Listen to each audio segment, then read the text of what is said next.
All right. In this episode, we are going to talk to our good friend, Lori Frederick, the Movement Ninja, once again. So this is the technically the sixth time she did a takeover episode. So the sixth time Lori is joining us on the podcast. So she's a regular officially. Welcome, Lori. Thank you very much. I appreciate it. Is it really the sixth time? Yeah. So the last episode was, I remember the thumbnail I used was me going, "This is your fourth time." And then you did the takeover episode by yourself. Okay. So that was the fifth. Geez. And now this makes number 6.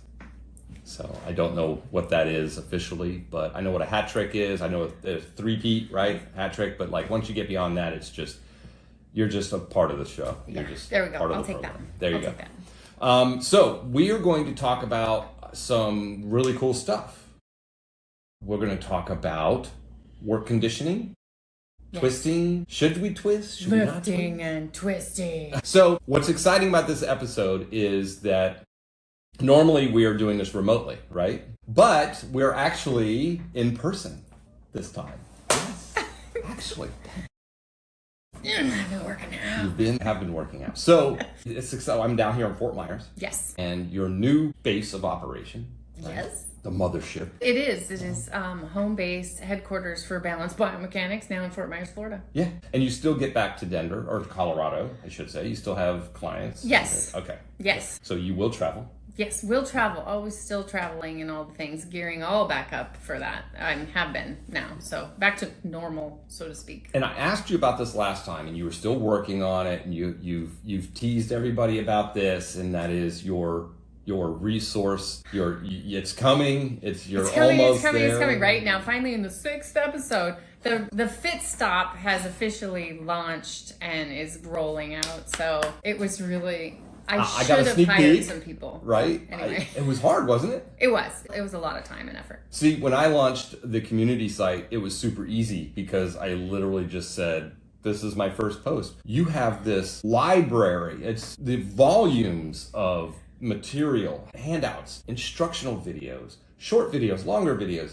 Like you had to categorize, you had to like get it all in one spot, right? Yes. Yeah. And that, it was cool to realize, wow, I have a lot of content. And I had a lot of people just always asking, they're like, "Hey, do you have stuff for this?" I'm like, "I know I've sent you this before, but can't you go?" And it's like, "Can't you go through my YouTube channel?" I can see you. Please see my previous replies. No, I don't per my last email. I don't do that. That's hilarious. But in my head, you're right. In my head, I'm like, okay, it's there still. But so that just what it tells you is it's not a long-term sustainable approach for getting resources to people that ask for them. So instead of all these one-offs, it's like we're going to build a resource library, right? Yes, and it helped me to know where I have more videos, where I don't, and so how I can fill in, and PDFs. Yeah, it's great to just put everything in one place. And I think for people who really want,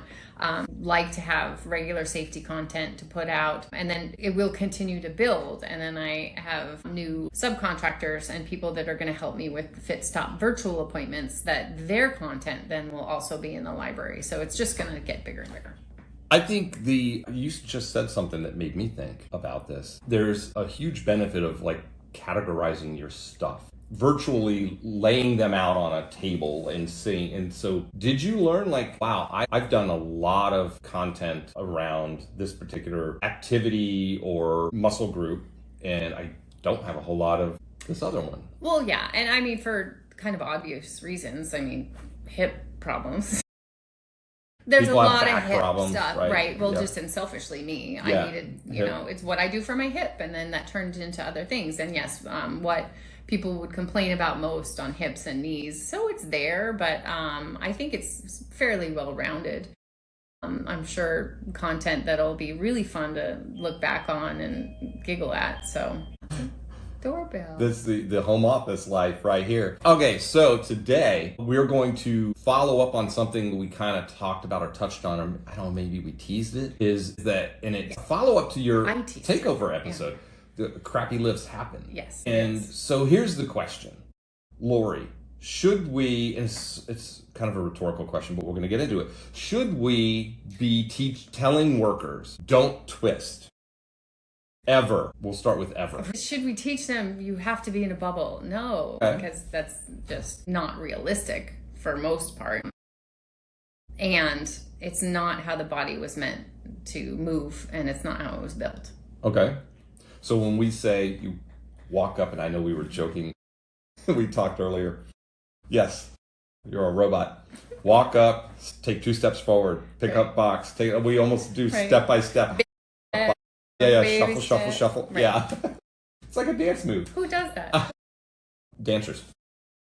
I don't know. So the robot, yes. I don't know that many people do it that way. So, but if we know that, or we think we know that's what leads to injuries, like in the workplace setting, we're concerned with recordables, right? Right.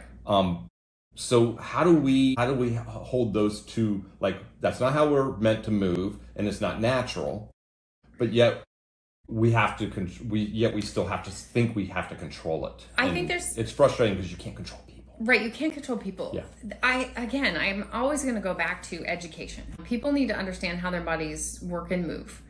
The spine was actually built as a really strong structure. It is meant to bend and twist. It's obviously not meant to twist in the same direction all day long. Like repetitive movements are still a risk. Yeah. However, there are certain education components that I think are really important of then if you're twisting one direction all the time, then the other direction should be available as well. Like my favorite thing, as we were having a previous conversation about golfers have some pretty messed up bodies sometimes because they are continually rotating in the same direction. Same movement. And so one of the corrections I tell people who golf all the time is that at the end of your round, at least take like 10 or 15 swings in the opposite direction. Find some long grass. You don't have to get a left-handed club or an opposite-handed club or anything. It's just the motion you're after. It's just the motion. Yeah. It's the neurological training. Because the brain is a huge component of that. Because if it thinks, well, my home base is this direction, then the one time you go in the other direction, the brain is like, what is going to happen? And then we have this reaction again, and we don't. So you just made me think of something. You do that a lot. Darn it, Lori, stop that. I love that. This stuff is not just good for your muscles. Right? It's good for your brain. Yes. Right? Especially as we get older, which I'm getting older. It's good to exercise your brain to make your brain think differently or, rewire. I know this is rewiring. I'm stupid right now, so I don't know what I'm saying, but is that a thing? It is a thing. Oh, there's so super cool. New word of the day: neuroplasticity, meaning that I can't even write that down. I know, don't write that down. Okay. But that does mean that you are rewiring, and you can rewire, and that's why they say like Alzheimer's prevention moves are right left-handed sometimes, or do things both directions because it challenges your brain, both sides of it, and all the things. So yeah, I mean there is that. Wow. So a neighbor of mine, their doctor said one of the things you can do, they have a family history of Alzheimer's in their family, but they said, hey, once you hit about 50, this was several years ago because we're past that now, but I am at least. Hang on to it. You start counting backwards at 48, 49. So was learn a language, learn a foreign language, another language. Yeah. Because the brain, it keeps the brain from, I guess, atrophy, is just thinking things. So this is another one. Physically, you can do different things. So I write with my left hand, but that's it. Naturally. Correct. Everything else is right-handed. And I blame my parents. So my mother was left-handed. So when I was little, crayons would, she always went in the left hand. And my dad, sports, right, throwing the balls, golf, batting. I learned everything was right-handed. So don't blame them. Thank them because. Oh no, I have to blame them for everything. Because that's what you do with parents. That's what you do. Okay. So I never thought of that. I can paint with my right hand, like painting, not like painting a wall. Gross. Like talent. Yeah, Oh, like good. sketches, drawing, Right. and painting. Yeah. You write with your left. Oh, Yeah. that's super. Yeah. Yeah. I don't write too well with my right, so maybe I'll take you up on that and start practicing. Well, make sure you like turn in your brain for science, because I mean that's really it is. It's unusual. It's unique. No, I know a lot of people like that. We went to Topgolf the other night. We had a big team outing. Somebody else was saying they write with their left hand and they golf with their right. Well, it's somewhat unique, I want to say. So put it out there anyway. Yeah. But so yes, it is body and brain, which makes it super cool. So I don't want to come out there and say that no matter what twisting you're doing, there's not a problem. Sure. Because of course there needs to be some build up and progression to it. And so I've been thinking about this conversation because I put it out on LinkedIn and this whole question and the picture, a photo of a farmer baling hay, and he wasn't a fit farmer baling hay.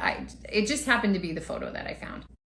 It's what I hear time and time again when we're talking about twisting and people who have grown up on a farm and they're like, have you ever thrown a bale of hay? I have not, but however, there's a multiple billion exercises in the gym now that you can do, twisting core motions. I believe that's to condition important. yourself for to that. Condition yourself for that. No, someone who years and years have never twisted, you don't go right into like throwing medicine balls against the wall. However, I think it's really important to condition up to it and at least introduce it. So like our balanced biomechanics mobility warm-up includes a spinal twist in it. On purpose. Like pre-shift warm-up. Pre-shift warm-up. Yes. Not stretching. Not long stretching. That stretching isn't work prep. I remember you taught me that. There you go. Yes. Yeah. So that was going to be my next question is like the frustration that we have in our industry as safety professionals inside organizations is like, well, we don't do physicals. It's not practical. We're trying to hire as many people as we can. They're all qualified to do the job technically, but they may not be. We don't know their physical, ability. We don't ask. We maybe can't ask some things. I get all that. So is that where an organization should start with a warm-up program, like to get Ideally, yes. I think you've got to start with some sort of a warm-up program. At least to tell them, hey, here are some movements that are involved in your work. Let's learn how to do them. Because again, that physical assessment and pre-testing, not everybody can have. Right. But I believe at least the conversation, like at least put in a video of here are the movements of work tasks. How do you think you should prepare your body for that? And kind of have conversations. And you're big on this one. It's movement. It's simulating movements or like, it's not just, all right, everybody. Right, it's not piece by piece. Right. So okay. I'm big on that old school stretch and flex of part by part and, single joint movements have got to stop. Okay. Work doesn't happen in single joints. I guess if you're at the desk, but we don't need to warm up for the desk. We need to recover from the desk. Don't we? So, I know I do. There's all of that. But, I am big on that it should mimic the work tasks that you're going to, but squats mimic most tasks. You just have to be creative of putting a couple together. Ideally, yes, we would love a lot of physical work tasks and workers to have some sort of mobility program that warm up and do the things. We'd love for them to learn all the classes, but I know that that's not possible for everybody. They can go to my video bank and find some of those things. Yes, they can actually. And the other added benefit that we don't okay, if I said, I talked to my son about this and about starting exercise range. Like, most of the time these young guys, they're like, I'm just going to go to the gym and I'm just going to hit these machines and then I'm going to come home. And I'm going to do the things that I see on Instagram and then I'm going to go. And I'm like, you can do that, but you're not going to do it tomorrow. You're going to wreck yourself. Right. So then you've got this, and that could hurt you. But I said, if you did 5 push-ups every morning when you got up for a week, 5, and sit-ups and squats and dips, that's it, 5. Like, start small, right? And then build up. Eventually, you will be conditioned for that. For the heavier weights, right? So if we start out, what are your thoughts on, and I know this administratively, it's going to be crazy for somebody, like, because I'm thinking in the workplace, But if you start with your new hire, your warm up is going to be like follow this regimen for the first week. Right. And then the second week you move up to this. Or does it not matter? Just do the squats, or do the movements. For us, we're kind of in the well, here's the routine, do the movements. Right. But there's always that emphasis of go at your own pace. Know your own limitations. Okay. Personal responsibility. I love so much. We all love it, but because we're talking about such a big group, right? Right. So we go with a shotgun approach, but then we also then have to manage all the exceptions. Right. That come from that. Which happen, and that is a bit of a logistics deal, but proper communication is key follow-up to any new initiative that you're rolling out, right? I mean, anything you're going to have to be did you understand that? Are they hearing it right? Are they, bringing it back Following to the up table? with them It's after the same they started, right?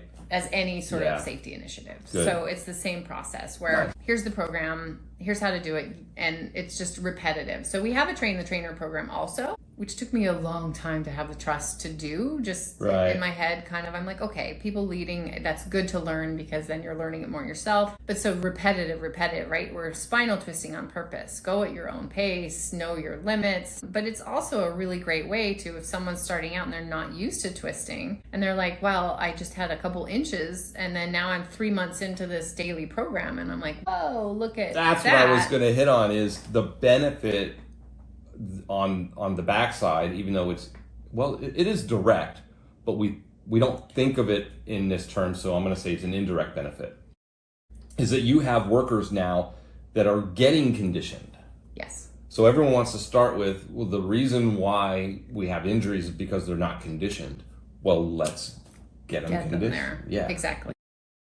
Good. And at least the conversation happens. So again, I just want to always come back to the fact that I know not everybody can roll out a whole new program and do the things, but you can have the conversations. Yeah. You can have the toolbox talks or all the things on that of, maybe you can measure how many times you're squatting per day because you sit down in a chair and you stand back up. That's kind of a squat. Yeah, that is a squat. There's many ways to do it and roll it out. I think exposure to it's really important. Random question that's now in my brain that I don't think we talk about enough on the lifting end of things is that a deadlift is never talked about. Are deadlifts bad? No. I mean, because you go to the gym, you do them all. I do them. Right. I have kettlebell. I do them at home. I don't go to the gym because gyms are weird. That's just me. But deadlifts are one of the power moves, like a squat, a deadlift, a push, and a pull. Yeah. They're some of the main components of your body's lifting. And there's certain areas where if you have something in front of your knees and it's a heavy object, a deadlift is a better lift. Yeah, you can't always squat. Correct. Right. I can't even squat like some of those posters are. Yeah, you know, the staggered, full down. Your butt is almost on the floor. I'm like, I don't get back up from that. My dancing days are over. I'm not dropping it. They're like, bend with your knees, not your back. And then I'm like, and then I can't get up. And then I fall over. So I would rather deadlift things. But I think it's not talked about because there's a certain level of, it involves a spinal posture cue. Right? You want to have, which now, super interesting, there's a lot more conversations like, well, what does it matter if someone rounds and slumps? And then if there's change. I'm going to read up on that more because there's some people, there's something called the Jefferson lift. Someone can look it up. It's actually you stand on a box, you hold a weight, and you actually slump down one vertebrae You're at a almost time. rolling. You roll on purpose your whole spine, and then you roll back up. And that helps condition that. Yes. So it's definitely, I like the fact that it's, your awareness is there, and it's intentional what you're doing. You're doing it slow, you're not doing it fast. So there's all the things out there. I try to put this knowledge into work applications, right? And I still kind of go back to, I still like to have better posture when possible. I don't want them totally slouching and then twisting. You don't want to do that curl with a twist. So it opens a little bit of a Pandora's box there, but what you're doing, you're just you're blowing my mind. I know, and I would encourage anybody listening or watching, by the way, the video is on the Safety Pro community site as well. But, One of my favorite topics that I talk about a lot, is like root cause analysis and how we got to stop blaming the person. We got to look at the process, right? But yet when in this topic, it's we're always assuming the worker, like we're trying to fix the worker. So what you just talked about, let's say as an example, hypothetical, the Jefferson life, right? If somebody is at a workstation or computer and we know they're going to eventually, because it's human nature, we can anticipate a lot of human behavior. Right. We know, because we're human too. Right. If we know they're going to roll round the shoulders, right? They're going to go forward. Yep. Head's going to go forward. Back. If we know that's going to happen, then maybe we build in some micro breaks and we incorporate that getting back up. That right. like so that Learning we can build to get resilience. out of it. Yeah. So that would be cool. Yeah. Right. And it focuses on a process by which we condition them. We don't just try to tell them don't do this. Right. Because that's just never going to work. No. It's not going to work. It's the elephant in the room, don't think about white elephants and then you think about white elephants, kind of whatever that is psychologically. Yes. Yeah. But so, I mean, just to back up a little, so deadlifts aren't really that hard to teach. And that's one thing, like when we teach movement classes, so we have our stretch and flex and train the trainers and those sort of upgrades. Our movement classes, I don't train the trainer on because you're teaching movement and coaching movement. And I think that's maybe why people are hesitant to add it. But still, to see the squats and the lifts that they're putting on posters makes me cringe all the time. So I'm kind of like, well, you're coaching a squat essentially. Well, so I mean, for example, to your point, I'm not qualified to coach people through essentially what would be an exercise regimen routine. Right. Okay, I'm not qualified for that. A lot of risk that I'm assuming if I'm like, yeah, do this 5 times every day and I'm going to watch you do it and coach you how to do it. Right. So when it comes to trainer programs, what should we be looking for? Like what can a lay person do or shouldn't do, in your opinion, according to Lori? According to Lori. That took me a while to come around because before I was like, no, I really don't want them teaching the stretching either. However, I believe someone who doesn't have the background has enough knowledge of posture and movement, what they feel like anyway, and what they're going to be going through day in and day out. It's the same program. It's not crazy. They just have to learn it, right? It's not lifting. Yeah, they just learn it. But we go over, modifications. We go over, if someone's like, oh, my knees hurt when I do that. Yeah. Here are, some options, how to cue them. So that comes up a lot in our train the trainer classes. Is like, I don't want them to all of a sudden strength coach out their squat, right? However, certain cues like take an athletic posture or like you're sitting down in a chair, right? So the things that are usual cueing points, and then find a buddy. Like if you're slouching while you're doing that, that's just not good posture. So most people know good posture. So everyone should have a grandma at work. Yes.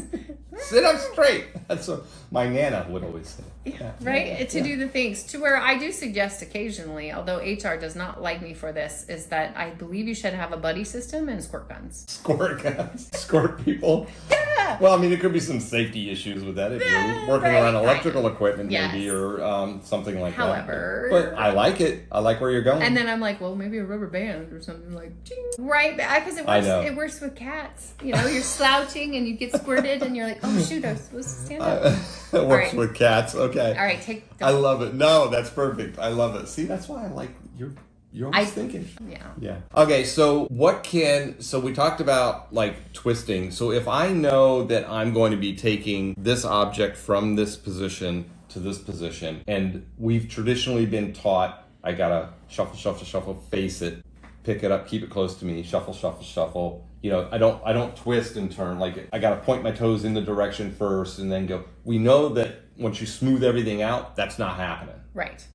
So what do we tell our work? What should we be telling them then? I mean, I know you say we should be conditioning them. Right. But do we tell them or send the signal it's okay to twist? Or are we saying amongst ourselves as professionals, it's inevitable, it's going to happen, so here's how you can I believe prepare for that. I like that. I like that prepare for the worst kind of thing, but I don't even like language, right? So there was a conversation I was having online with someone that, what were they saying? They're like, it's deadly lift to do that. And I was like, really? Why are we even putting that out there? Yeah. Like, it's not deadly. You know, if you strain your back, it really hurts bad. We've been through that, right? I have. Yeah. You know, we terrible. had that conversation on a previous moment that Yeah. if your muscles are really talking to you in ways that shouldn't, but you have not just broken your back, you have not just paralyzed yourself. So, because you haven't fallen from anything or been struck by something. So deadly lifts are I just don't like to go there with words. That kind of hyperbole, I just said hyperbole, it's like any other language that we use that's inflammatory, it minimizes things that are actually deadly. Right. If everything's deadly, then don't do it. We shouldn't be doing anything. Literally, that's crazy. Great point. So I don't want people to be paranoid of. So we take it to the approach of, you're probably going to be twisting. Don't like whip yourself around. You always want to have control. One of my other favorite sayings is muscles don't like to be surprised. Yes, you did tell us that on one of your many previous episodes. That should be a t-shirt, really, because if you think in that don't sense, surprise my muscles. Don't surprise your muscles. Don't sneak up on them. Don't sneak up on them. Because if it's the weight's all of a sudden too heavy or you go too fast, I mean, when you do anything, that's going to be a problem. But if we deal with awkward work situations more often than not. We do also work in controlled environments of, manufacturing, things like that. But I love the unusual. I love trying to troubleshoot when you're inside of a boiler and trying to figure out how to lift and move things. And you're in this, itty bitty space, confined space movement. You roll over, you're twisting. The conversation always starts with, don't surprise your muscles. Let's go through this in a conditioned way. Breathing is very big to coach because you don't want to hold your breath, but your core muscles and all the things that are involved in that spinal twisting and protection just need to be a part of the conversation. So I don't want to say don't ever twist, and I don't want to say twist away, do whatever you want. It's, again, just knowing you need to be in control of your own motions. And it's, again, the conversation of flexibility versus mobility, where mobility means you have control over your emotions. And the other thing is you're right. We don't work that way. We don't work in these like very robotic, I'll use the word robotic motions. Like, I'm just imagining somebody loading boxes onto a cart and then having to shut the door to the cart and then reach up and latch it and then turn around and grab it and start to walk. All those things, if we're not warming up to do that, preparing to do that, or conditioning ourselves before each shift, and then maybe in the middle of the shift doing some opposite stuff, right? Yes. Like that's probably contributing to more injuries than doing the actual movement, right? It's not the movement, it's there's something else. I can't really put my finger on it. You could explain it better, but like, this is don't surprise your muscles. Right. I mean, it's that concept of and your neuroplasticity, right? We're gonna go big word episode. Big word episode. That your body needs to understand how those movements can adapt, and that you learn once you get more mobility out of it, you continue. It's like starting any job that's somewhat physical. I remember one of our first clients was a frat company out in, based out of Denver, Calgary, actually. But I would ask people, I was like, what was the most sore in your first couple weeks of work? They're like, everything. Everything hurt.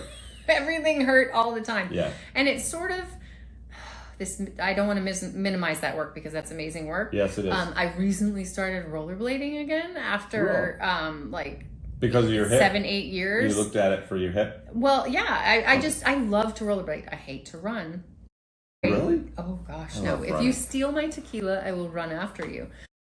That is the only moment. We figured out how to get Lori to run. The next video will be me running down her street with a bottle, and she's just after me. She might have that hockey stick or that golf club in her hand. So I don't like running. Okay. I love to rollerblade, and I just hadn't done it for a while, and then my hip started bugging me, and then I had a hip replacement. But I was like, that's great rotational balance and all the things, right? But I strapped them on, and the first time I went out, I swear I was like jello, and they were burning. A little shaky. And I was so sore afterwards. And I was like, this is what it's like to start a new job right. That's physical and go through that. Yeah. This is why it's important to go slow, because then there was another day where I did 2 in a row and I was like, I was way too sore. That was a bad idea. Yeah. Fracking, you can't all of a sudden take the day off. Again, another conversation to have is recovery. Yeah. How do you deal with that? Can you rotate tasks a little bit? That's important to have, but this is where the work conditioning is so important. Do the best you can to get new hires to have a slower schedule and a slower pace. Can you put them on a different work task after they've just been hauling around a bunch of iron or in confined spaces or something like that? That's important too. You're reminding me of something.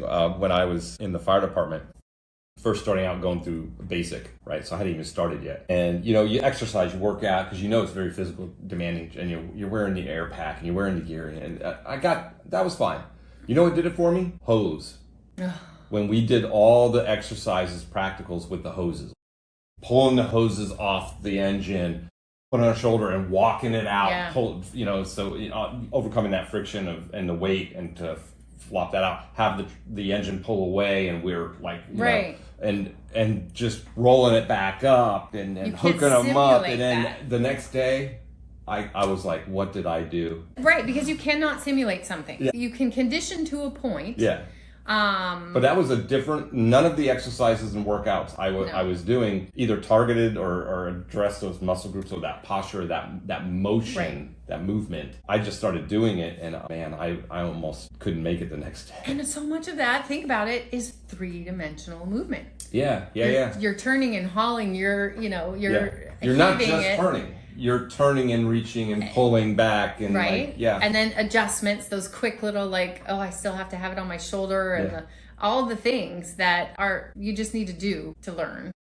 That's crazy. Right. So then again, just going back to the education, I don't think we should say never lift and twist. So granted, not everybody's going to, be a firefighter or go in the oil field or do those highly physical tasks. However, warehouse staff, when you're having to reach to the back of a pallet and get the, something that's awkward and heavy and you can't hold it right, all the things just need to mentally train for and physically be ready for. Yeah, or you're placing items and this one's got to go behind that one, so I'm going to hold this one and I'm going to reach and pull this one to the side, and then I'm going to put it, and it's right. Like if we were to do an observation, we would say, "Oh, don't do that," right? But it's like it's not practical. Nobody's going to squat down like an elevator, drop it between their legs, stand straight up, shuffle, move that little box to the side. Nobody's going to do that. They're going to be like, "I got to get this in here." So simulating movements that or close to approximation to what they're going to be doing to warm them up, right? Right. Okay. All right. Where can folks go to see your resources? Where you have them? You can go to balancebio.com and go to the sign-in on the FitStop sign-in. That right now can get people into a promotional, you can see it all for free plan. Is it because you launched, right? Yep, we launched. Have at it. We're getting all the things. And granted, I'm trying to figure out, there's certain levels that, like, if a worker, I'm going to leave it free for individual workers that don't have this at their company to have access to. If someone comes across and they're already a lineman or doing the work out there and they want access, I'm totally giving that for free. Nice. Just so you know. That's cool. Because this is ultimately meant to be a company package to help it all because of all the resources that are out there to help. Yeah. However, my favorites are the boots on the ground. I really want them to move better and feel better. Last longer. They keep the country moving. Exactly. So balancebio.com is where you're going to find the little sign in, and there's a contact form right on the homepage if you want to have a conversation about it. And it's the FitStop. The FitStop. I like it. Yes. That's awesome. Thanks again, Lori, for joining us the 6th time. And she's a regular, everybody. So go ahead and check her stuff out. We're going to have links in the show notes. Of course. And you're always on social media. You're on LinkedIn. Yeah. You know what? I'm going to say this. So you're on social media, you're on LinkedIn, and you do some posts. You do cross-share some stuff. I do. But you do make sure that it is channel-specific.